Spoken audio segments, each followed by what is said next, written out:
ചുവപ്പ് രാശി നോവൽ തുടർച്ച അധ്യായം 9. ചന്തു ഇത്തിരി നേരം ആൽബർട്ടിൻ്റെ ഒടിഞ്ഞ കാലുകളിലേക്ക് നോക്കി നിന്നു. അയാളുടെ മനസ്സിൽ രോഷം പതഞ്ഞു പൊങ്ങുകയായിരുന്നു. പല്ലിനു പല്ല്, ജീവന് ജീവൻ. ഇങ്ങോട്ടടിക്കുന്നതിനേക്കാൾ 1-2 മടങ്ങ് കൂടുതലായിരിക്കണം അങ്ങോട്ടടിക്കുന്നത്. അയാളുടെ മനോവ്യാപാരം എന്താണെന്ന് ചിന്തിക്കുവാൻ ഒരാൾക്ക് മാത്രമേ കഴിഞ്ഞുള്ളൂ. അവറാച്ചന്. ചാത്തുണ്ണി മുതലാളിയുടെ എസ്റ്റേറ്റിനുള്ളിലെ ചെറിയ കെട്ടിടം. അതിനോട് ചേർന്ന് തന്നെയാണ് റബ്ബറിൻ്റെ പുകപ്പൊരിയും ഗോഡൗണുമെല്ലാം. അവിടുത്തെ മേൽനോട്ടമാണ് വിൽഫ്രഡിന്. അത്യാവശ്യമുള്ള അവസരങ്ങളിൽ മാത്രമേ വിൽഫ്രഡ് നാട്ടിലേക്ക് വരാറുള്ളൂ. അപ്പോഴൊക്കെ ഒരാളെങ്കിലും ഹോസ്പിറ്റലിൽ അഡ്മിറ്റ് ആവുകയും പതിവാണ്. സന്ധ്യ കഴിഞ്ഞതേയുള്ളൂ. വിൽഫ്രഡിനുള്ള ഭക്ഷണവുമായി എസ്റ്റേറ്റിലെ ഒരു തൊഴിലാളി പെൺകുട്ടി വന്നു. ഒരു തൊഴിലാളി കുടുംബമാണ് വിൽഫ്രഡിന് ഭക്ഷണം ഒരുക്കി കൊടുക്കുന്നത്. 6 പെൺകുട്ടികളാണ് ആ വീട്ടിൽ. 6 പേര് അല്ലാതെയാണെങ്കിലും 6 പേരും വിൽഫ്രഡിൻ്റെ ശരീരത്തിലെ ചൂടും സൗന്ദര്യവും അറിഞ്ഞിട്ടുണ്ട്. ഇന്ന് വന്നത് 3-ാമത്തെ പെൺകുട്ടിയാണ്. നല്ല ആരോഗ്യവും സൗന്ദര്യവുമുള്ള പെണ്ണ്. ഭക്ഷണം മേശപ്പുറത്ത് വെച്ചിട്ട് അവൾ പോകാൻ ഭാവിച്ചപ്പോൾ അയാൾ കയ്യിൽ കടന്നു പിടിച്ചു. അവൾ എതിർത്തില്ല. അകത്തെ മുറിയിൽ കിടക്കയിൽ യുവതി പരിപൂർണമായും വിവസ്ത്രയായതേയുള്ളൂ. പിന്നിലൊരു ശബ്ദം. ഇരുവരും നടുങ്ങിത്തിരിഞ്ഞ് വാതിൽക്കലേക്ക് നോക്കി. വാതിൽ പാളി അടർന്ന് അകത്തേക്ക് മറയുന്നു. അധ്യായം 26. വല്ലാത്തൊരു കാഴ്ചയായിരുന്നു അത്. ഒരു ട്രക്ക് വന്നിടിച്ചതുപോലെ വാതിൽ പാളി വിജാഗരികൾ ഇളക്കി അകത്തേക്ക് പറഞ്ഞു വീണു. വിൽഫ്രഡും യുവതിയും വിറച്ചുകൊണ്ട് എഴുന്നേറ്റു. തകർന്നു വീണ വാതിലിന് പുറത്തുകൂടി ഒറ്റയാനെ പോലെ ഒരധികായൻ അകത്തേക്ക് വന്നു വന്നു. അയാൾക്ക് പിന്നിൽ ശക്തമായൊരു വെളിച്ചം. അവരുടെ കണ്ണുകടഞ്ഞുപോയി. പുറത്തുനിന്ന് വന്ന ജീപ്പിൻ്റെതായിരുന്നു ആ പ്രകാശം. കറുത്ത പാൻറ്റും ഷർട്ടും ക്യാൻവാസും ഷൂസും അണിഞ്ഞിരുന്ന ആ മനുഷ്യൻ്റെ ശിരസിൽ പകുതി ചരിച്ചു വച്ചിരിക്കുന്ന ഹാറ്റ്, കറുത്ത ഗ്ലാസുകൾ, ചുണ്ടിലെരിയുന്ന സിഗരറ്റ്, കയ്യിലൊരു കമ്പിവടി. യുവതി കൈകൊണ്ട് നഗ്നത മറിച്ചിട്ട് മുറിയുടെ ഒരു മൂലയിലേക്ക് മാറി. ആഗതൻ ചന്തുവായിരുന്നു. അയാൾ കമ്പി വീശി. മൂളലോടെ അത് തൻ്റെ ശിരസിന് നേരെ വന്നപ്പോൾ വിൽഫ്രഡ് ഒഴിഞ്ഞു മാറി. ചന്തു 2-ാമതും കമ്പി വീശി. ഇത്തവണ വിൽഫ്രഡ് അതിൽ കയറി പിടിച്ചു. വിചാരിച്ചതിലും ശക്തനും അഭ്യാസിയുമായിരുന്നു വിൽഫ്രഡ്. ഇരുവരും തമ്മിൽ പൊരിഞ്ഞ പോരാട്ടം നടന്നു. ആ മുറിയിലെ വസ്തുക്കൾ മുഴുവൻ തകർന്നുപോയി. യുവതി ഭയപ്പാടോടെ വസ്ത്രങ്ങളുമായി പുറത്തേക്ക് പാഞ്ഞു. ചന്തുവിൻ്റെ കയ്യിൽ നിന്നും കമ്പിവടി തെറിച്ചുപോയി. ചന്തുവിലെ കരാട്ട മാസ്റ്റർ ഉണർന്നു. ശരീരത്തിലെ ശക്തി മുഴുവൻ മുഷ്ടിയിലേക്ക് ആവാഹിച്ച് പിന്നിൽ നിന്നും ഒറ്റയിടി. അമ്മേ! വിൽഫ്രഡ് അലറിപ്പോയി. അയാളുടെ വായിൽ നിന്നും ചോര ചീറ്റിത്തെറിച്ചു. കാറ്റുപിടിച്ച മരം പോലെ അയാൾ ആടിക്കുഴഞ്ഞ് കിടക്കയിലേക്ക് മറഞ്ഞു. ചന്തുവിൻ്റെ ശരീരം വിയർപ്പിൽ കുളിച്ചിരുന്നു. അയാൾ മുന്നോട്ട് ചാടി. വിൽഫ്രഡിനെ എടുത്തുയർത്തി തലയ്ക്ക് മുകളിലൂടെ 3-4 തവണ വട്ടം ചുറ്റിയിട്ട് വലിച്ചെറിഞ്ഞു. ചെന്നു വീണത് ഒരു പഴയ ബെഞ്ചിലാണ്. അത് നടുവേ ഒടിഞ്ഞ് പലക കഷ്ണങ്ങൾക്കിടയിൽ കിടന്ന് അയാൾ ഒരണ്ണയെ പോലെ പിടഞ്ഞു. തൻ്റെ കയ്യിൽ നിന്നും തെറിച്ചുപോയ ഇരുമ്പ് കമ്പി ചന്തു വീണ്ടും എടുത്തു. പുറം കൈ കൊണ്ട് മുഖത്തെ വിയർപ്പ് തുടച്ചു. തൻ്റെ നേരെ ചന്തു എടുക്കുന്നത് കണ്ടപ്പോൾ വിൽഫ്രഡ് തടുക്കുവാനൊരു ശ്രമം നടത്തി. കഴിഞ്ഞില്ല. ചന്തുവിൻ്റെ ആൾക്കാരോട് കളിക്കുന്നത് സൂക്ഷിച്ചു വേണം. മനസ്സിലായോടാ? വടി ഉയർന്നു താണി. അയാൾ അലറി. വലതുകാലിൽ ഒടിഞ്ഞു തൂങ്ങിയിരുന്നു. പിന്നീട് 3 തവണ കൂടി ആ വടി ഉയർന്നു താണു. കാലുകളും കൈകളും മുടിഞ്ഞു തൂങ്ങി. ഒരു ചോരക്കട്ട കണക്കെ നിശ്ചലനായി കിടക്കുന്ന വിൽഫ്രഡിനെ വടിയും വലിച്ചെറിഞ്ഞ് ചന്തു ജീപ്പിനരികിലേക്ക് നടന്നു. ഈ കളി ഇനി ഇങ്ങനെ തുടർന്നേട്ടിക്കൊണ്ടുപോകാൻ ഞാൻ ഒരുക്കമല്ല, ചാത്തുള്ളി മുതലാളി തീർത്തു പറഞ്ഞു. DSP വിജയദാസ് അയാളുടെ മുഖത്തേക്ക് തന്നെ ഉറ്റുനോക്കിയിരുന്നു. പിന്നെ എന്താണ് നിങ്ങളുടെ ഉദ്ദേശം? ഒന്നുകിൽ അവൻ, അല്ലെങ്കിൽ ഞാൻ. മരിക്കുന്നത് താനാണെങ്കിലോ? വിജയദാസ് ചാത്തുണ്ണിയുടെ സ്വരത്തിൽ താക്കിയത്. ഞാൻ ചോദിച്ചു എന്നേ ഉള്ളൂ. വെറുതെ പാമ്പിരിക്കുന്ന മാളത്തിൽ തലവെച്ച് കൊടുക്കണോ? എങ്കിൽ എന്ത് വേണമെന്ന് താൻ പറ. വിൽഫ്രഡിൻ്റെ മൊഴിയുടെ അടിസ്ഥാനത്തിൽ അവനെ അകത്താക്കുവാൻ കഴിയില്ലേ? അതുകൊണ്ടെന്ത് നേട്ടം? IG സാർ അവരുടെ ആളാണ്. പിന്നെ എന്തു ചെയ്യും? ഒരു പണിയുണ്ട്. എന്താണ്? ചതി. എങ്ങനെ?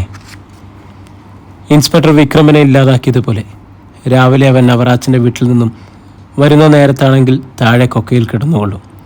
ആ ആശയത്തോട് ചാത്തുണ്ണിക്കും യോജിപ്പ് തോന്നി. അയാൾ മക്കളെ വിളിച്ചു. എടാ റോബിൻ, റന്നി, ഇവിടെ വാ.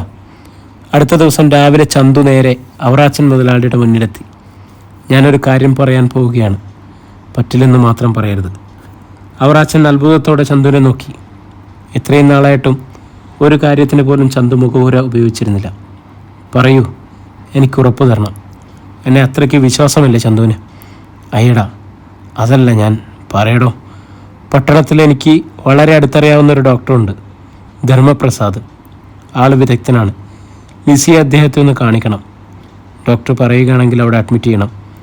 ചന്തു, അത് വേണോ? അവറാച്ചൻ പരിങ്ങി. എത്രയോ ഡോക്ടേഴ്സിനെ ഞാൻ അവളെ കാണിച്ചിരിക്കുന്നു. പക്ഷേ ഹോസ്പിറ്റലിൽ അഡ്മിറ്റ് ചെയ്യുന്നതിനോട് തീരെ താല്പര്യമില്ല. താങ്കൾ വിചാരിക്കുന്നത് പോലെ ഒരു ഡോക്ടറല്ല ധർമ്മപ്രസാദ്.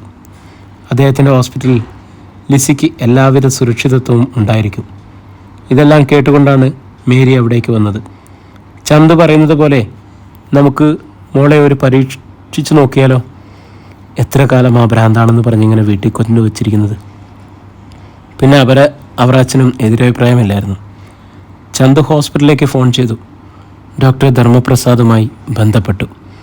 ലിസിയെ അന്ന് തന്നെ അവിടെ എത്തിക്കുവാൻ ഡോക്ടർ നിർദ്ദേശിച്ചു. അമ്മ ലിസിയെ ഒന്ന് തയ്യാറാക്ക്. ചന്തു മേരിയെ നോക്കി. അവർ അത് സമ്മതിച്ചു. മേരി ലിസിയെ കുളിപ്പിച്ച് നല്ല സാരി ഉടുപ്പിച്ചു. കണ്ണെഴുതി പൊട്ടുതൊട്ടു. ഒരു യന്ത്രം കണക്കെ അവൾ എല്ലാത്തിനും വഴങ്ങിക്കൊടുത്തു. ഒന്നും ചോദിക്കുകയോ പറയുകയോ പോലും ചെയ്തില്ലെന്ന് മാത്രം. അണിഞ്ഞൊരുങ്ങി വിസിറ്റിംഗ് റൂമിലെത്തിയ ലിസിയെ ചന്തു ഇമയനക്കാതെ നോക്കിപ്പോയി. അത്രയും സൗന്ദര്യമുള്ള ആ കുട്ടി ആ പ്രദേശത്തൊന്നുമില്ലെന്ന് അയാൾക്കുറപ്പുണ്ടായിരുന്നു. പോകാം ലിസി. അവളതിന് മറുപടി പറഞ്ഞില്ല. അത്യാവശ്യം വേണ്ട സാധനങ്ങളൊക്കെ മേരി പെട്ടിയിലാക്കി. ഞാൻ കൂടെ വരാം. ശരി. 5 മിനിറ്റിനുള്ളിൽ മേരിയും തയ്യാറായി. ചന്തു താൻ ഉപയോഗിക്കുന്ന കാറിൽ അവരെ കയറ്റി. പോയി വരട്ടെ. അവർ അച്ഛനോട് യാത്ര പറയുമ്പോൾ അകത്ത് ഫോൺ ശബ്ദിച്ചു. ചന്തു ഒരു നിമിഷം. അവറാച്ചൻ വേഗം ചെന്ന് ഫോൺ റിസീവർ എടുത്തു. പിന്നെ വിളിച്ചു പറഞ്ഞു. ചന്തുവിനാണ് ഫോൺ. ആരാ? അയാൾ കാറിൽ നിന്നിറങ്ങാതെ തിരക്കി. ഒരു സ്ത്രീസ്വരമാണ്. ഞാൻ ചോദിച്ചിട്ട് പറയുന്നില്ല. എങ്കിൽ പിന്നീട് വിളിക്കാൻ പറയും. ഒരു വഴിക്ക് പോകുമ്പോൾ തിരികെ വിളിക്കുന്നത് ശരിയല്ല. വളരെ അർജൻറ്റാണെന്ന് പറയുന്നു. അങ്ങനെയാണെങ്കിൽ കാര്യം പറഞ്ഞൂടെ? ഞാൻ അന്ധവിശ്വാസങ്ങളിൽ കുടുങ്ങുന്ന ആളല്ല. ചന്തു വന്ന് ഫോൺ അറ്റൻഡ് ചെയ്യൂ. മനസ്സില്ലാ മനസ്സോടെ അയാൾ ഇറങ്ങിച്ചെന്ന് റിസീവർ വാങ്ങി. ഹലോ, ഇത് ഞാനാണ് മെറീന. അപ്പുറത്തു നിന്നുള്ള വേഗത്തിലുള്ള ശബ്ദം. നിനക്കെന്ത് വേണം? നീരസത്തോടെ അയാൾ തിരക്കി. ചന്തു എന്നും സഞ്ചരിക്കുന്ന ആ കാറിൽ കയറരുത്. അതിൻ്റെ ബ്രേക്ക് അഴിച്ചു വിട്ടിരിക്കുകയാണ്. ആര്? ചാത്തുണ്ണിയുടെ ആൾക്കാർ. My God. പെടുന്നതിന് ഫോൺ കട്ടായി. ചന്തു പുറത്തേക്ക് ഓടി വന്നു. എന്തു പറ്റി ചന്തു? അവറാച്ചൻ തിരക്കി. കാറിൻ്റെ ബ്രേക്ക് ചാത്തുണ്ണിയുടെ ആൾക്കാർ അഴിച്ചു വിട്ടിരിക്കുകയാണ്. അവറാച്ചൻ ഞെട്ടി. ദൈവമേ! മേരിയും മകളെയും കൊണ്ട് ചാടിയിറങ്ങി. ചന്തു കാർ പരിശോധിച്ചു. അത് സത്യമായിരുന്നു. ചന്തുവിൻ്റെ സിരകൾ ത്രസിച്ചു. ഫോൺ അറ്റൻഡ് ചെയ്യാതെ പോയിരുന്നുവെങ്കിൽ അതേക്കുറിച്ച് ചിന്തിക്കുവാനുള്ള കരുത്ത് പോലും അയാൾക്കുണ്ടായിരുന്നില്ല. തനിക്ക് വേണ്ടി അവർ ഒരുക്കിയ കണിയിൽ 2 പാവം സ്ത്രീകൾ കൂടി അയാൾ പല്ലുകടിച്ചു. മെറീനയെ കാണണം. സംഭവങ്ങളുടെ വാസ്തവിക രൂപം അറിയണം. തൽക്കാലം ഇന്നിനി പോകണ്ട, അവറാച്ചൻ മുതലാളി പറഞ്ഞു. അത് പറ്റില്ല. ഇന്ന് തന്നെ ഞാൻ ലിസിയെ ഡോക്ടറെ കാണിക്കും. അയാൾ മറ്റൊരു കാർ ഇറക്കി. ഡ്രൈവ് വേയിലൂടെ മുന്നോട്ടും പിന്നോട്ടും എടുത്ത് ബ്രേക്ക് പരിശോധിച്ച് തൃപ്തിപ്പെട്ടു.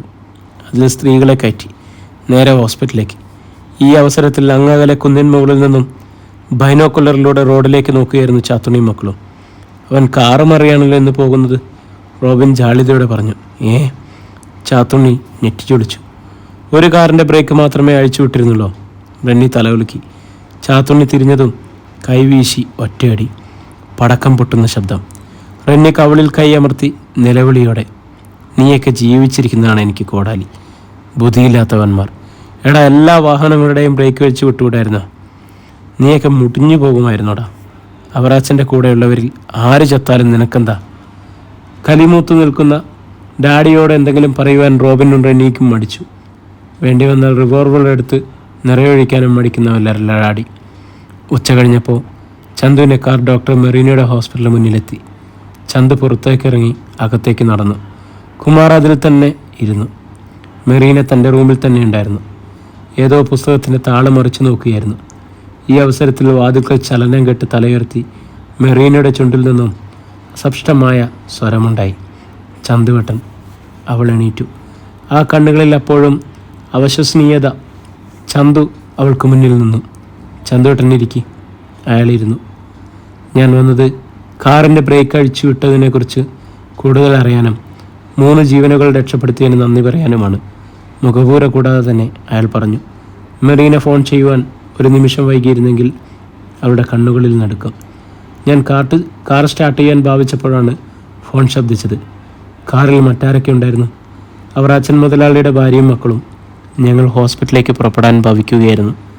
ചന്തു കാര്യങ്ങൾ ചുരുക്കി പറഞ്ഞു. എങ്ങനെയാണ് മെറീന ഈ വസ്തുത അറിഞ്ഞത്? രാവിലെ സുധീരേട്ടനും ഡാഡിയുമായുള്ള സംസാരം ഞാൻ ഒളിഞ്ഞു നിന്ന് കേട്ടു. പിന്നെ എന്തു പറയണമെന്നറിയാതെ ചന്തു അവളെ നോക്കിയിരുന്നു. എന്തൊക്കെയോ ഗൂഢാലോചനകൾ നടക്കുന്നുണ്ട് ചന്തു ഏട്ടാ, സൂക്ഷിക്കണേ. അപ്പോൾ നീയാണ് ഒറ്റുകാരിയല്ലേ? പിന്നിൽ നിന്നും ഒരലർച്ച. ഇരുവരും ഞെട്ടിത്തിരിഞ്ഞു. ഡോക്ടർ സുധീർ. അധ്യായം 27. ഒരു നിമിഷത്തേക്ക് എന്തു പറയണമെന്ന് ചന്തുവിനും ഡോക്ടർ മെറീനയ്ക്കും മനസ്സിലായില്ല. അത്രയും നേരത്തിനുള്ളിൽ മുറിക്കകത്തേക്ക് കയറി വന്ന ഡോക്ടർ സുധീർ മെറീനയുടെ മുടിയിൽ കുത്തിപ്പിടിച്ചതും മുഖമടിച്ച് ഒരടി കൊടുത്തതും ഒന്നിച്ചായിരുന്നു. ചന്തു അത്രയും പ്രതീക്ഷിച്ചിരുന്നില്ല. നീ ഞങ്ങളെ ഒറ്റിക്കൊടുക്കും അല്ലേടി? അയാൾ വീണ്ടും വീണ്ടും അടിക്കുവാൻ കൈയുയർത്തിയപ്പോൾ ചന്തു തടഞ്ഞു. വേണ്ട സുധീർ. എന്താടാ, കാമുകിയത്തല്ലേ ഇപ്പോൾ നിനക്കുന്നുണ്ടോ? അനിയ പോടാ. സുധീർ വീണ്ടും മെറീനയെ അടിച്ചു. മൂന്നാമത് അടിക്കാൻ ഓങ്ങിയപ്പോൾ ചന്തു ആ കയ്യിൽ കടന്നു പിടിച്ചു. അവളെ തുടരുതെന്ന് നിന്നോടല്ലേ പറഞ്ഞത്? ചന്തുവിൻ്റെ കൈക്കുള്ളിലിരുന്ന് സുധീറിൻ്റെ കൈ ഞെരിഞ്ഞു വരുന്നു. അയാൾക്ക് വേദനിച്ചു. മെറീന കുതിറി മാറി. ബഹളം കെട്ട് പലരും വാതിക്കൾ വന്നെത്തി നോക്കി. You get out. സുധീർ ചന്തുവിനെ നോക്കി അലറി. ഇതെൻ്റെ ഭാര്യയുടെ, അതായത് ഞാൻ പണം മുടക്കിയ സ്ഥാപനമാണ്. ചന്തു പിടിവിട്ട്. മെറീന നിന്ന് കരയുന്നു. അയാൾക്ക് വിഷമം തോന്നി. താൻ കാരണമാണ് ഈ പാവൻ പെണ്ണ് തല്ലുകൊള്ളേണ്ടി വന്നത്. കുമാർ വാതിക്കലിലെത്തിയിരുന്നു. ഹോസ്പിറ്റലിൽ വെച്ച് ഇനിയൊരു സീൻ കൂടി ഉണ്ടായിരുന്നെന്ന് ചന്തുവിന് തോന്നി. ചന്തു പുറത്തേക്ക് നടന്നു. പിന്നാലെ കുമാറും. വീട്. സെഷൻസ് ജഡ്ജി ആശാ മേനോനും DSP വിജയദാസും ഡോക്ടർ സുധീറും ഗൗരവമേറിയ ചില കാര്യങ്ങൾ ചിന്തിച്ചുകൊണ്ടിരിക്കുകയാണ്. ഹോസ്പിറ്റലിൽ നിന്നും വന്ന പടിയും മുറിക്കുള്ളിൽ കയറി കിടപ്പാണ് ഡോക്ടർ മെറീന. അങ്ങനെ അവനെ വിട്ടാൽ വളരെയേറെ അപകടമാണ്. എങ്ങനെയെങ്കിലും ഒതുക്കിയേ പറ്റൂ. വിജയദാസ് തീർത്തു പറഞ്ഞു. എനിക്ക് ഡാഡിയുടെ അതേ അഭിപ്രായം തന്നെയാണ്. സുധീർ തുറന്നു. നാളെ ഇവിടെ കയറി വന്ന് അവൻ നമ്മളെ അടിച്ചിറക്കിയാലോ? ഈ കാണുന്ന സ്വത്തുക്കളെല്ലാം അവൻ്റെ പേരിലാണെന്ന കാര്യം മറക്കണ്ട. പിന്നെ മറ്റുള്ളവരുടെ മുഖത്ത് നോക്കാൻ കഴിയുമോ? എടുത്തു ചാടിയിട്ട് യാതൊരു കാര്യമില്ല. വളരെ തന്ത്രപൂർവ്വം നീങ്ങണം. നമ്മളാണ് ഇതിൻ്റെ പിന്നിലെന്ന് ആർക്കും ഒരു സംശയം തോന്നുകയും അരുത്. എൻ്റെ ഉദ്ദേശം ഇത്തിരി കൂടി വിപുലമാണ്. ചന്തുവിൻ്റെ കൂടെ അവറാച്ചനും ഇല്ലാതാകണം. അവർ ഒന്നിച്ചു നിന്നാൽ പല സത്യങ്ങളും അറിഞ്ഞാൽ അതൊക്കെ വേറെ പ്രശ്നങ്ങളുണ്ടാക്കിയെന്ന് വരും. ആശാമേനോൻ്റെ അഭിപ്രായത്തോട് വിജയദാസനും യോജിപ്പുണ്ടായിരുന്നു. ഈ പ്രശ്നം നമ്മൾ മാത്രമായി കൈകാര്യം ചെയ്യണമെന്നില്ല. നമ്മെ സഹായിക്കാൻ താല്പര്യമുള്ളവർ വേറെയുണ്ട്. ചാത്തുണ്ണി. യെസ്. പറഞ്ഞതും മുറ്റത്ത് ചാത്തുണ്ണിയുടെ കാർ വന്നു നിന്നതും ഒപ്പമായിരുന്നു. ചാത്തുണ്ണിയും മക്കളും ഇറങ്ങി. വിജയദാസ് അവരെ സ്വീകരിച്ചിരുത്തി. കൂട്ടായ ചർച്ചയിലേക്ക് അവർ നീങ്ങി. കുഞ്ഞച്ചൻ്റെ ചായക്കടയുടെ മുന്നിൽ ചന്തു കാർ നിർത്തി.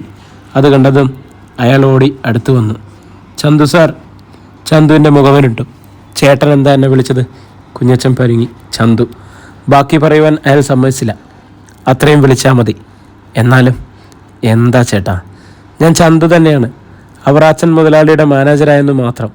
ഞാൻ പഴയതൊന്നും മറക്കാറില്ല. കുഞ്ഞച്ചൻ്റെ മുഖത്ത് സന്തോഷത്തിൻ്റെ തിളക്കം. ചന്തു തുടർന്നു. ചേട്ടനാണ് എന്നെ നിർബന്ധിച്ച് മുതലാളിയുടെ അടുത്തേക്ക് പറഞ്ഞയച്ചത്. അതുകൊണ്ട് മാത്രമാണ് ഞാനിന്ന് ഈ നിലയിലെത്തിയതും. ചന്തു ചായക്കടയിലേക്ക് കയറി. പഴകിയ ചെളി പിടിച്ച ബെഞ്ചിലിരുന്ന് ചേട്ടൻ്റെ ചായ കഴിച്ചിട്ട് ഒത്തിരി കാലമായി. ചന്തു ഈ കസേരയിലേക്ക്. ബെഞ്ചിലാകെ അഴുക്കും പൊടിയുമാ. ആ കസേര ചേട്ടനിരിക്കാനുള്ളതാ. ചന്തു ചിരിച്ചു. ഞാനിവിടെ തന്നെ ഇരുന്നു കൊള്ളാം. അയാൾ കയറി ചെന്നപ്പോൾ മുതൽ അവിടെ ഇരുന്ന് കാപ്പി കുടിച്ചുകൊണ്ടിരുന്നവരൊക്കെ എണീറ്റ് നിൽക്കുകയായിരുന്നു. അതുകൊണ്ട് ചന്തു അത്ഭുതപ്പെട്ടു. എന്താ ഇങ്ങനെ? നിങ്ങളെല്ലാവരും ഇരിക്കേ. എന്തിനാ എന്നെ കണ്ടപ്പോൾ എണീറ്റപ്പോൾ? ഞാൻ ചന്തുവാ. ഈ ജംഗ്ഷനിൽ പിടിവണ്ടി വലിക്കുകയും ചുമടെടുക്കുകയും ചെയ്ത ചന്തു. ആൾക്കാർക്ക് അവിശ്വസനീയത. ഇത്രയും ഉയരത്തിലെത്തിയിട്ടും ഈ മനുഷ്യനെ യാതൊരു മാറ്റവുമില്ല. കുഞ്ഞച്ചൻ നല്ലൊരു ചായ കൊണ്ടുവന്ന് മുന്നിൽ വെച്ചു. എന്തേ ഏട്ടാ കുട്ടികൾ? അത് കേൾക്കാൻ കാതോർത്ത് നിൽക്കുമായിരുന്നു എന്ന് തോന്നും അവർ. പെൺകുട്ടികൾ വാതുക്കൾ തല കാണിച്ചു. അവർ കുറെ കൂടി സുന്ദരികളായിരിക്കുന്നതായി അയാൾക്ക് തോന്നി. എന്താ സുഖമാണോ രണ്ടുപേർക്കും? അവർ ചിരിച്ചുകൊണ്ട് തലയിളക്കി. ഇവരെ കെട്ടിച്ചു വിടണ്ട ചേട്ടാ. വേണം മോനെ. പക്ഷേ പണത്തിൻ്റെ കാര്യമായിരിക്കും പ്രശ്നം. പറ്റിയ ആലോചനകൾ വല്ലതും വരികയാണെങ്കിൽ ചേട്ടൻ നോക്കിക്കോ. ബാക്കി കാര്യങ്ങളൊക്കെ നമുക്ക് പിന്നീട് ആലോചിക്കാം. അതൊക്കെ നടക്കും ചേട്ടാ. ചന്തു എണീറ്റു. പോട്ടെ, പിന്നെ കാണാം, എല്ലാവരും കൂടി പറഞ്ഞു. കാറിനടുത്തേക്ക് വരെ കുഞ്ഞച്ചനും ചന്തുവിനെ അനുഗമിച്ചു. കാറിനടുത്ത് മറ്റൊരാൾ ചന്തുവിനെ കാത്തു നിൽപ്പുണ്ടായിരുന്നു. കടാരി ചെല്ലപ്പൻ. ചന്തു പാലമുട്ടിലെത്തിയ അന്നുണ്ടായ അടിപിടിക്കിടയിൽ കുത്തേൽക്കുകയും ചാത്തുണ്ണിയുടെ ജീപ്പിൽ ഹോസ്പിറ്റലിലേക്ക് എത്തുകയും ചെയ്തയാൾ.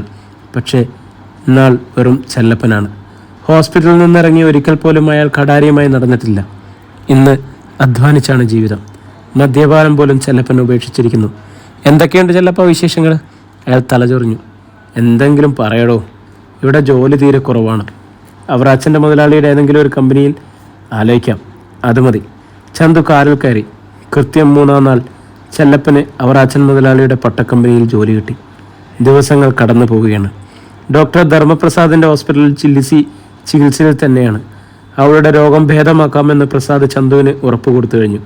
മേരിയമ്മ എന്നും രാവിലെ വീട്ടിലേക്ക് പോകും, വൈകിട്ട് മടങ്ങിയെത്തും. ആ സമയത്തൊക്കെ ലിസിയെ പരിചരിക്കുവാൻ ഒരു നേഴ്സിനെ ഏർപ്പാടാക്കിയിട്ടുണ്ടായിരുന്നു. അവറാച്ചൻ മുതലാളിയും ചന്തുവും കുമാറും ദിവസവും അവിടെ എത്തും. ഇപ്പോൾ മുതലാളിക്കും ഏതാണ്ട് വിശ്വാസം വന്നു തുടങ്ങിയിരിക്കുന്നു ഡോക്ടർ ധർമ്മപ്രസാദിൽ. അദ്ദേഹത്തിന് ചില പ്രത്യേകതകളൊക്കെ കണ്ടിരുന്നു. സാധാരണ മെൻ്റൽ ഹോസ്പിറ്റലിലെ യാതൊരു ഭാവവും അവിടെയില്ല.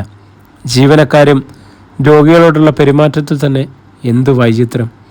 ഒരു ശാന്തിവനം പോലെ തോന്നും അവിടെ. ഒരിക്കൽ ചന്തു മുറിയിലേക്ക് ചെല്ലുമ്പോൾ ലിസി ഭക്ഷണം കഴിച്ചുകൊണ്ടിരിക്കുകയായിരുന്നു. അയാളെ കണ്ടപ്പോൾ നേഴ്സ് പുറത്തേക്ക് പോയി. ചന്തു ലിസിക്കെതിരായിരുന്നു. അവൾ അയാളെ ഉറ്റുനോക്കി, ആദ്യം കാണുന്നത് പോലെ. എന്താ ലിസി, എന്നെ മനസ്സിലായോ? അവളുടെ മുഖത്ത് നാണത്തിൽ കുതിർന്ന ഒരു ചിരിയുണ്ടായി. ലിസി ചിരിക്കുന്നത് ചന്തു ആദ്യം കാണുകയാണ്. അവളൊരു പഴമെടുത്ത് അയാൾക്ക് നീട്ടി. ചന്തു അത് വാങ്ങി. തിന്നോ, അവൾ മെല്ലെ പറഞ്ഞു. താങ്ക്സ്. അയാൾ ചിരിച്ചു. ചന്തു പറഞ്ഞ പ്രകാരം തൻ്റെ മൂത്ത മകൾ ലൈലയ്ക്ക് വന്ന വിവാഹാലോചനയുമായി കുഞ്ഞച്ചൻ ചിന്തിച്ചു നോക്കി. സാമാന്യം നല്ലത്. ചെറുക്കന് ചെറിയ ഒരു കമ്പനിയിൽ ജോലി, ആരും തെറ്റു പറയാത്ത സ്വഭാവം, വീട്ടിൽ വലിയ ബുദ്ധിമുട്ടുകളൊന്നുമില്ല, ഒറ്റ മകനാണ്. ഈ വിവാഹം നടന്നു കിട്ടിയാൽ അത് തൻ്റെ മകളുടെ ഭാഗ്യമാണെന്ന് കുഞ്ഞച്ചൻ കരുതി. അവറാച്ചൻ മുതലാളിയുടെ ഓഫീസിൽ വന്നാണ് കുഞ്ഞച്ചൻ ചന്തുവിനെ കണ്ടത്. വിവരങ്ങൾ പറഞ്ഞപ്പോൾ അയാൾക്ക് സന്തോഷമായി. ചേട്ടൻ ബാക്കി കാര്യങ്ങളെക്കുറിച്ച് ആലോചിച്ചോളൂ, കഴിയുന്നതും വേഗത്തിൽ കല്യാണം. കുഞ്ഞച്ചൻ പോന്നു കഴിഞ്ഞ് ചന്തുവും ചെറുക്കനെക്കുറിച്ച് തിരക്കി. തൃപ്തിപ്പെട്ടു. ഞായറാഴ്ച വിളിച്ചു ചൊല്ലി കല്യാണം ഉറപ്പിച്ചു. വിവാഹത്തിന് ഇനി 10 ദിവസങ്ങൾ മാത്രം. ലൈല ഉത്സാഹത്തിലാണ്. അപ്രതീക്ഷിതമായി തൻ്റെ മോഹങ്ങൾ സാക്ഷാത്കരിക്കാൻ പോകുന്നു. എന്നാൽ ലൈലയുടെ വിവാഹത്തെക്കുറിച്ച് റോബിനും റെന്നിയും പറഞ്ഞു. ഒരിക്കൽ അവൾ എൻ്റെ കവിളത്തടിച്ചതാണ്. അവളെ ഞാനൊന്ന് ഉപയോഗിക്കാതെ മറ്റാർക്കും കൊടുക്കില്ല, അവൻ തീർത്തു പറഞ്ഞു. ഈ ബീം പഠിക്കാതെ അല്ലാതെ നിന്നെക്കൊണ്ട് എന്തിനെങ്കിലും കൊള്ളുവടാ, റോബിൻ പരിഹസിച്ചു. ചേട്ടൻ നോക്കിക്കോ. റെന്നിയുടെ മനസ്സിൽ പക മൂത്തു വരികയായിരുന്നു. എങ്ങനെയും അവളെ തൻ്റെ കിടക്കറയിൽ എത്തിച്ചേ പറ്റൂ. അവൻ അതിനുള്ള മാർഗങ്ങൾ ചിന്തിച്ചു തുടങ്ങി. പ്രഭാതം. ആ പോസ്റ്ററുകൾ കണ്ട് ആൾക്കാർ അമ്പരന്നു. കുഞ്ഞച്ചൻ്റെ മകളുടെ 2ാം കല്യാണം. ചന്തുവിൻ്റെ വെപ്പാട്ടിലയില്ല. ചന്തു കൈയൊഴിഞ്ഞപ്പോൾ മറ്റൊരാൾ തുടങ്ങി അനേകം പോസ്റ്ററുകൾ. അത് കണ്ട് കുഞ്ഞച്ചൻ്റെ നെഞ്ചു പിടഞ്ഞു. അയാളൊന്നും മിണ്ടാതെ കടയ്ക്കുള്ളിൽ തലകുനിച്ചിരുന്നു. ലേരിയാണെങ്കിൽ അപ്പോൾ മുതൽ തുടങ്ങിയ നിലവിളിയാണ്. ഷേർലി അവളെ ആശ്വസിപ്പിക്കാൻ കഴിയുന്നത്ര ശ്രമിച്ചു. ചേച്ചി ഇത്രയ്ക്ക് മണ്ടിയായിപ്പോയല്ലോ, ഓരോ അസൂയക്കാർ ഇങ്ങനെയൊക്കെ പറഞ്ഞു കാട്ടിയതാ. എന്നാലും സത്യം നമുക്കറിയാലോ. വാർത്ത ചന്തുവും പറഞ്ഞു. കുമാരൻ ചന്തുവൻ പാലമുട്ടിൽ പാഞ്ഞെത്തി. പോസ്റ്ററുകളിൽ അയാൾ പുച്ഛത്തോടെ നോക്കി. ചന്തുവിനെ കണ്ടപ്പോൾ ആൾക്കാർ അടുത്തുകൂടി. ഒരു കാര്യം എഴുതാൻ ഇങ്ങനെ ചെയ്തവർ മറന്നുപോയി. എന്താണെന്ന ഭാവത്തിൽ ഏവരും ചന്തുവിനെ നോക്കി. എഴുതവൻ്റെ അമ്മമാരെ വെച്ചുകൊണ്ടിരിക്കുന്നത് ഞാനാണെന്ന്. തോന്നിയാസം എഴുതുന്നതിന് ഒരതിരില്ലേ? ശബ്ദം കേട്ട് എല്ലാവരും തിരിഞ്ഞു നോക്കി. ചെല്ലപ്പൻ വിവരമറിഞ്ഞ് സ്റ്റോറിൽ നിന്ന് മോടി വന്നിരിക്കുകയാണ്. ചെല്ലപ്പൻ പോസ്റ്ററുകൾ ഓരോന്നായി വലിച്ചു കീറി. അമ്മയുടെ മുലപ്പാൽ കുടിച്ചവന്മാരുണ്ടെങ്കിൽ ഇനി ആരെങ്കിലും ഇവിടെ എഴുതി വെക്കടാ, ചെല്ലപ്പൻ വെല്ലുവിളിച്ചു. ഒരിക്കൽ താഴെ വെച്ച കടാരി തിരിച്ചെടുക്കാനും ചെല്ലപ്പന് മടിയൊന്നുമില്ലടാ. ആ സമയത്താണ് കറിക്കാരി മാധവിയുടെ ആഗമനം. ഞാൻ ആളിനെ പറഞ്ഞു തരാം ചെല്ലപ്പ, നിനക്കെന്തെങ്കിലും ചെയ്യാൻ പറ്റുമെങ്കിൽ ചെയ്യ്. പറയടി, ചെയ്യാമോന്ന് ഞാൻ കാട്ടിത്തരാം. എന്നാലേ ചാത്തുണ്ണി മുതലാളിയുടെ മക്കളെ പോയി തല്ലടാ. മാധവി ഇത്തവണ വിളിച്ചത് ചന്തുവാണ്. ഞാൻ സത്യമാണ് പറഞ്ഞത്, മാധവി ഭവ്യതയോടെ പറഞ്ഞു. എൻ്റെ കണ്ണുകൊണ്ട് കൊണ്ടതാ, റെന്നിയും കൂട്ടാളികളാണ് ഇതൊക്കെ എഴുതി ഒട്ടിച്ചത്. അവന്മാരെ ഞാൻ കൊല്ലും, ചെല്ലപ്പൻ തറപ്പിച്ച് പറഞ്ഞു. ചെല്ലപ്പ, ചന്തു വിളിച്ചു. എന്തോ? താൻ സ്റ്റോറിലേക്ക് പോയിക്കോ, എന്ത് വേണമെന്ന് ഞാൻ തീരുമാനിക്കാം. അത് പറഞ്ഞതനുസരിച്ചാൽ മതി. ചന്തു ചായപ്പിടികയിലേക്ക് നടക്കാൻ ഭാവിക്കുമ്പോഴാണ് ഒരു ഇരമ്പൽ കെട്ടത്. അയാൾ തലയിളക്കി. ഒരു ജീപ്പ്, ചാത്തുണ്ണിയുടെ ജീപ്പ്. അതിൽ റോബിനും റെന്നിയും ഇരിക്കുന്നത് ചന്തു കണ്ടു. അയാൾ റോഡിൻ്റെ നടുവിലേക്ക് കയറുന്നു. ജീപ്പ് നിർത്തടാ. അധ്യായം 28. സംഗതി പെശകാണെന്ന് ചാത്തുണ്ണിയുടെ മക്കൾക്കുറപ്പായി. റോബിനും റെന്നിയും മുഖാമുഖം നോക്കി. ഒരധികായനെ പോലെ റോഡിൻ്റെ നടുവിൽ നിൽക്കുകയാണ് ചന്തു. ഇവനെ ഇടിച്ചു തെറിപ്പിച്ചാലോ? റെന്നി ചേട്ടനോട് തിരക്കി. വേണ്ട, ആ കൂടി നിൽക്കുന്ന ആൾക്കാരൊക്കെ അവൻ്റെ ഭാഗത്തേ നിൽക്കൂ. നമുക്ക് യാതൊന്നും ചെയ്യുവാൻ സാധിക്കില്ല. റെന്നി ബ്രേക്ക് ചവിട്ടി. ചന്തുവിനെ തൊട്ടില്ലെന്ന രൂപത്തിൽ ജീപ്പ് നിന്നു. എൻജിൻ ഓഫ് ചെയ്യടാ. റെന്നി അനുസരിച്ചു. ഇങ്ങോട്ടിറങ്ങടാ. ചന്തു റെന്നിയുടെ അടുത്ത് നിന്നു. എന്താ കാര്യം? പറയാമെന്നേ. അപ്പോഴേക്കും ആൾക്കാർ ജീപ്പ് വളഞ്ഞു കഴിഞ്ഞിരുന്നു.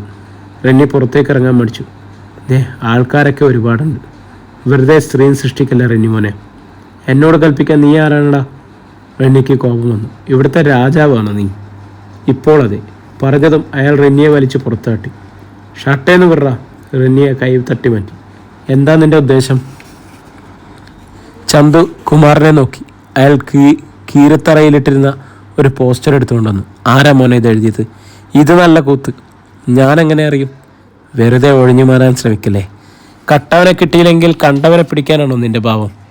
കട്ടത് ഞാൻ തന്നെയാ, കണ്ടതും ഞാൻ തന്നെയാ. കറിക്കാരി മാധവി ആൾക്കാരെ തള്ളി മാറ്റിക്കൊണ്ട് മുന്നിലേക്ക് വന്നു.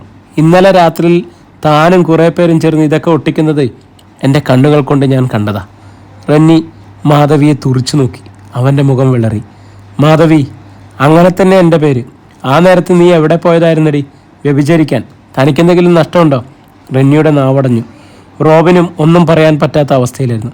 ഇതൊക്കെ മോശമല്ലേ റെന്നി? ചന്തു സൗമ്യതയോടെ തിരക്കി.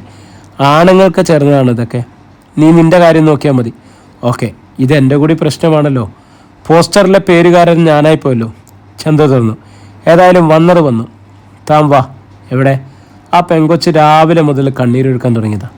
അവളോട് ക്ഷമ പറഞ്ഞേരെ. ഞാനോ? അതെ, എൻ്റെ പട്ടി വരും. രണ്ടും തമ്മിൽ വലിയ വ്യത്യാസമൊന്നുമില്ലല്ലോ. തൽക്കാലം താൻ മതി.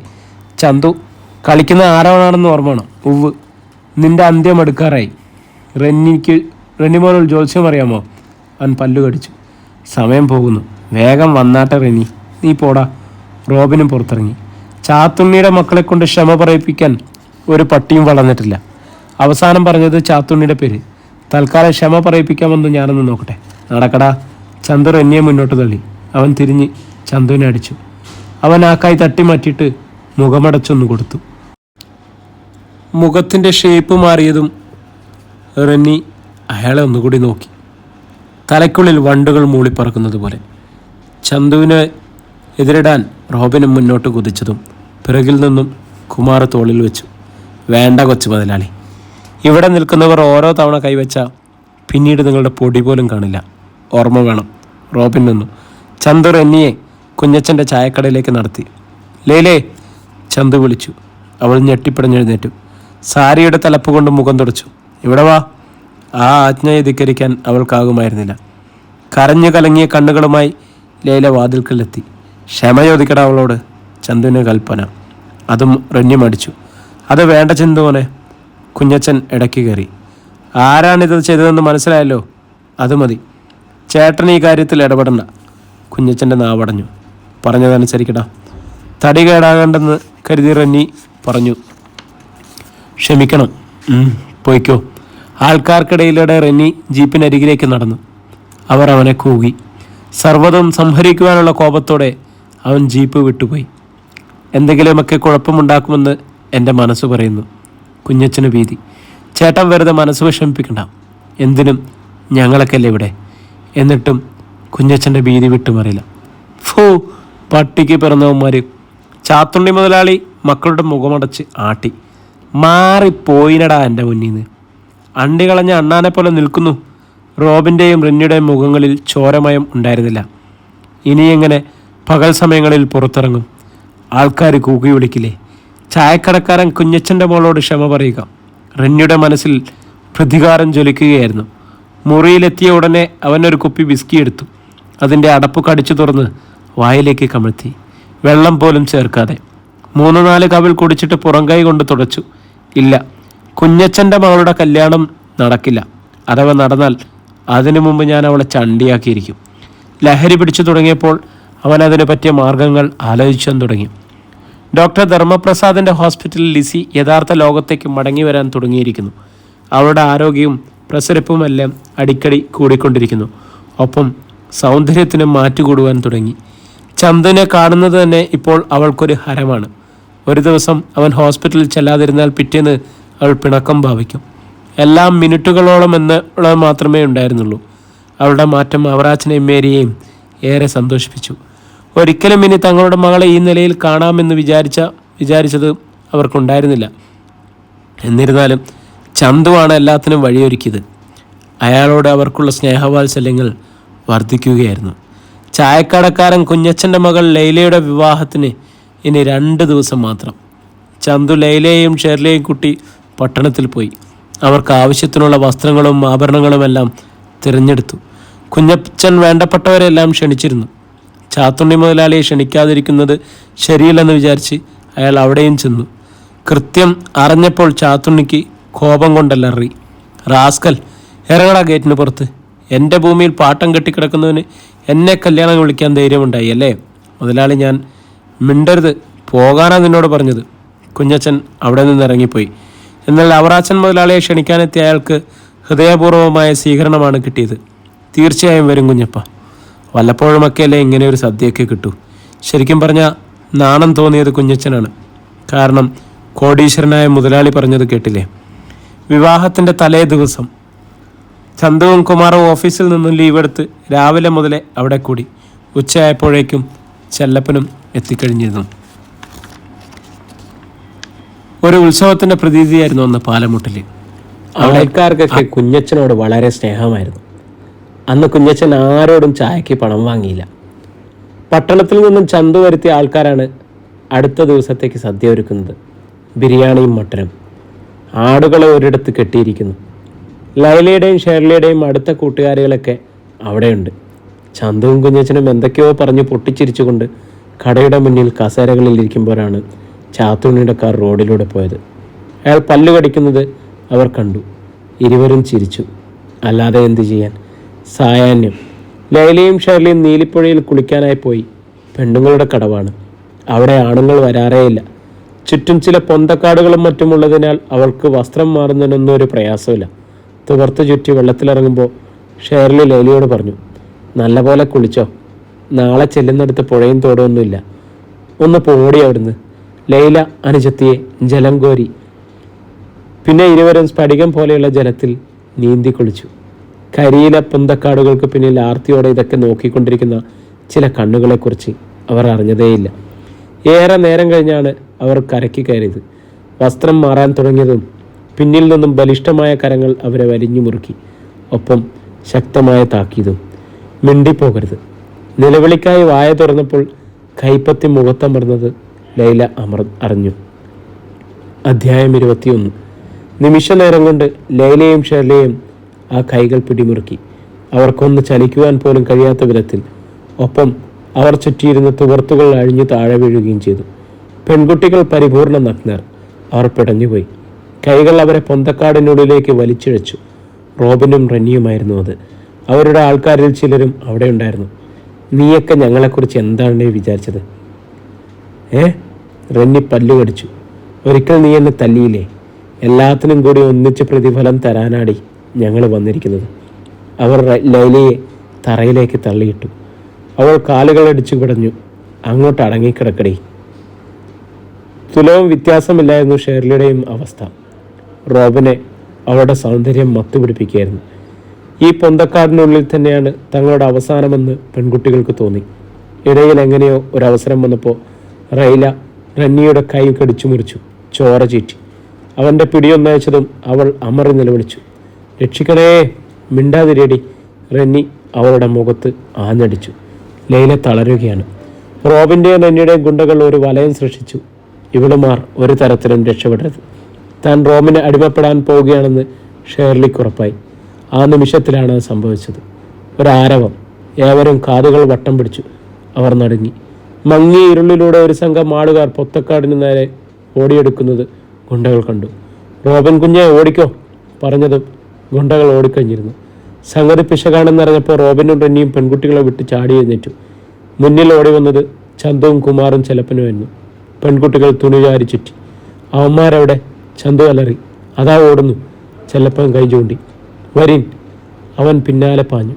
എന്നാൽ റോഡിലെത്തുമ്പോൾ അകന്നു പോകുന്ന ജീപ്പ് മാത്രമാണ് കാണുവാൻ കഴിഞ്ഞത്. കല്യാണത്തിൻ്റെ തലേ ദിവസമാകിയാൽ കുഞ്ഞപ്പൻ്റെ വീട്ടിലേക്ക് പോയിരുന്ന ബാർബർ കുട്ടപ്പൻ്റെ ഭാര്യയാണ് ഈ രംഗങ്ങൾ കാണുവാനിടയത്. ഓടിച്ചെന്ന് എല്ലാവരോടും വിവരങ്ങൾ പറഞ്ഞതും. പ്രിയമുള്ളവരെ, ഈ നോവൽ ഇവിടെ തുടരുകയാണ് കേട്ടോ. റമദാൻ ടൈം ആയതുകൊണ്ട് നമുക്ക് റെക്കോർഡിംഗ് ടൈം വളരെ കുറവാണ്.